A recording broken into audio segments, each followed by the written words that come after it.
नमस्कार बंधुरा लक्ष्मीप्रियास daily blog चैनेले आपनादेर सकलके जानाई स्वागत। आजकेर भिडियोते आमी श्री श्री रामकृष्ण देवेर काछे केन मा शारदा देवी एक अभिन्न शक्तिरूपिणी এই বিষয় নিয়ে আলোচনা করব। পুরো ভিডিওটি শেষ পর্যন্ত দেখতে থাকুন, আশা করি অনেক ভালো লাগবে। শ্রী শ্রী রামকৃষ্ণ দেবের বর্ণনায় কিছু গানের কথা আজ আমি আপনাদের সামনে তুলে ধরব।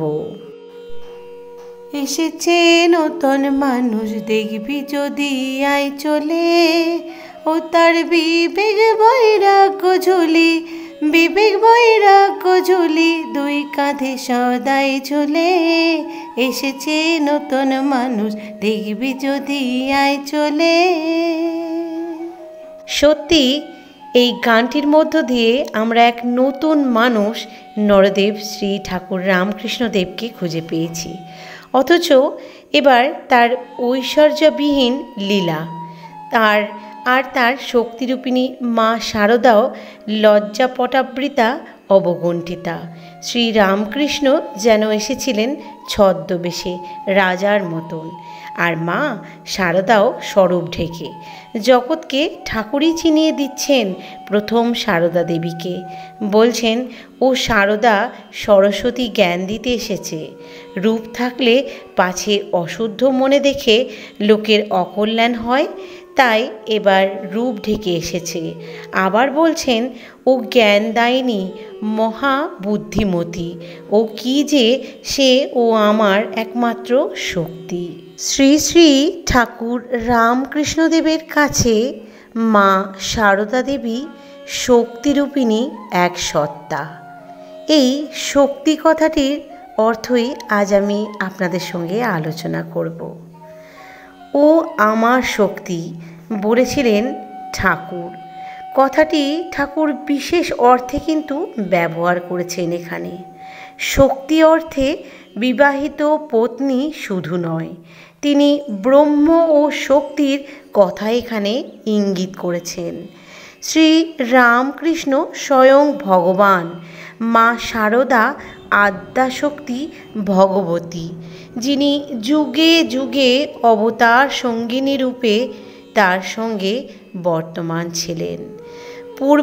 পূর্ব অবতারে মা শারদা সীতা ও রাধারানী রূপে পঞ্চবটিতে সাধনকালে ঠাকুর সীতা দেবীর দর্শন পান।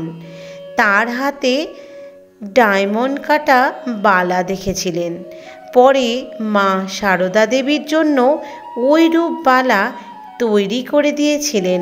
বলেছিলেন ও আমার চিরন্তন সঙ্গী, ওর সঙ্গে আমার জন্ম ও জন্মান্তরের সম্পর্ক। একবার স্বামী ত্রিগুণাতীতানন্দকে মন্ত্র দীক্ষা নেবার জন্য মায়ের কাছে পাঠাচ্ছেন আর বলছেন, অনন্ত রাধার মায়া কহনে না যায়, কোটি কৃষ্ণ কোটি রায় হয় যায় রয়। এখানে স্পষ্টত ঠাকুর নিজেকে কৃষ্ণ এবং রাম এবং শারদা দেবীকে রাধা এবং সীতা বলে নির্দেশ করেছেন। উভয়ের দ্বারা নির্বাচিত অগ্নি ও তার দাহিকা শক্তির মতো তারা অছেদ্য ও অবিভাজ্য। তাই তো তারা পরস্পরের দ্বারা জীবনসঙ্গী রূপে নির্বাচিত। যুবক গদাধরের জন্য যখন মনোনীত পাত্রী খুঁজে পাওয়া যাচ্ছিল না, তখন ভাবাবিষ্ট হয়ে গদাধর বললেন, অন্যত্র অনুসন্ধান করা বৃথা। জয়রামবাটির রামচন্দ্র মুখুজ্জের বাড়িতে দেখো গে, বিয়ের কোণে সেখানে কুটো বাঁধা হয়ে রাখা আছে। আবার অপরদিকে মা শারদাও শিশু অবস্থায় ভাবী পতি হিসেবে গদাধরকে চিনিয়ে রেখেছিলেন। শিহরে হৃদয়ের বাড়িতে শ্যামাসুন্দরী এসেছেন কীর্তন শুনতে। জনৈকা বয়স্কা প্রতিবেশীরা শারদাকে কোলে নিয়ে রঙ্গ করে বলছেন, এই যে এত লোক এখানে রয়েছে, এদের মধ্যে কাকে তোর বিয়ে করতে সাধ যায় রে? শিশু শারদা তৎক্ষণাৎ দু হাত তুলে অদূরে অপবিষ্ট তরুণ গদাধরকে দেখিয়ে দিলেন। এইভাবে মা শারদা যেদিন স্বয়ম্বরা হয়েছিলেন, সেদিন তার বিবাহ শব্দের তাৎপর্যবোধও ছিল না তার। অর্থাৎ মা শারদা দেবী খুব অল্প বয়সেই বিবাহ হয়েছিলেন।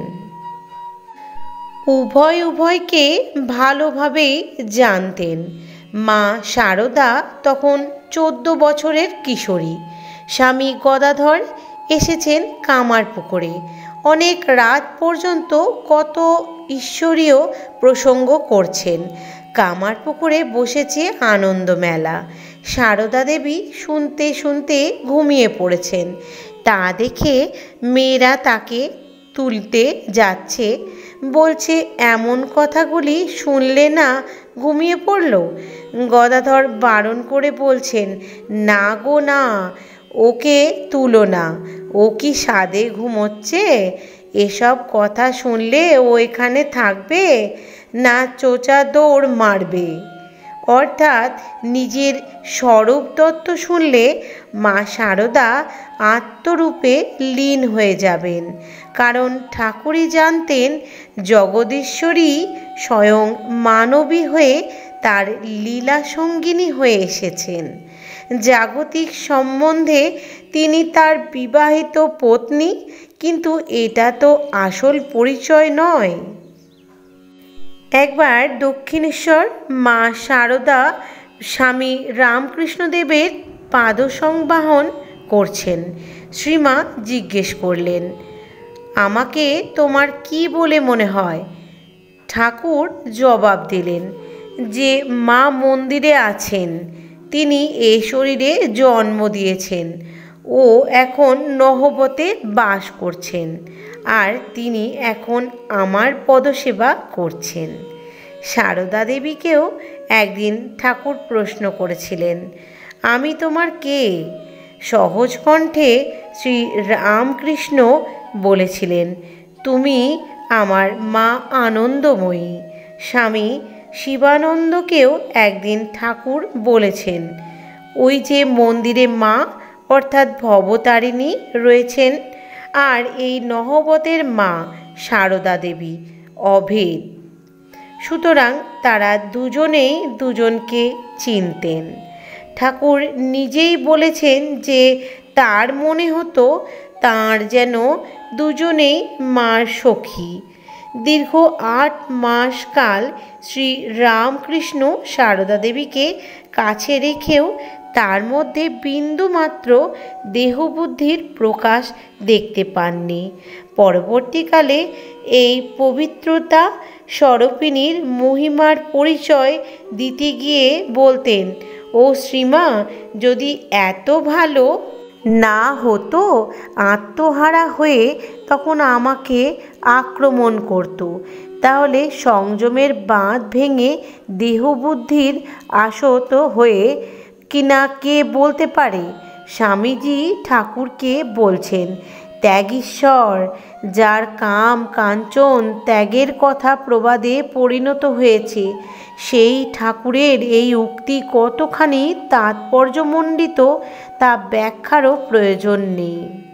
মা শারদা দেবীও দক্ষিণেশ্বরে একত্রে থাকার দিনগুলি প্রসঙ্গেও বলতেন। সে যে কি অপূর্ব দিব্যভাবে থাকতেন তা বলে বোঝাবার নয়।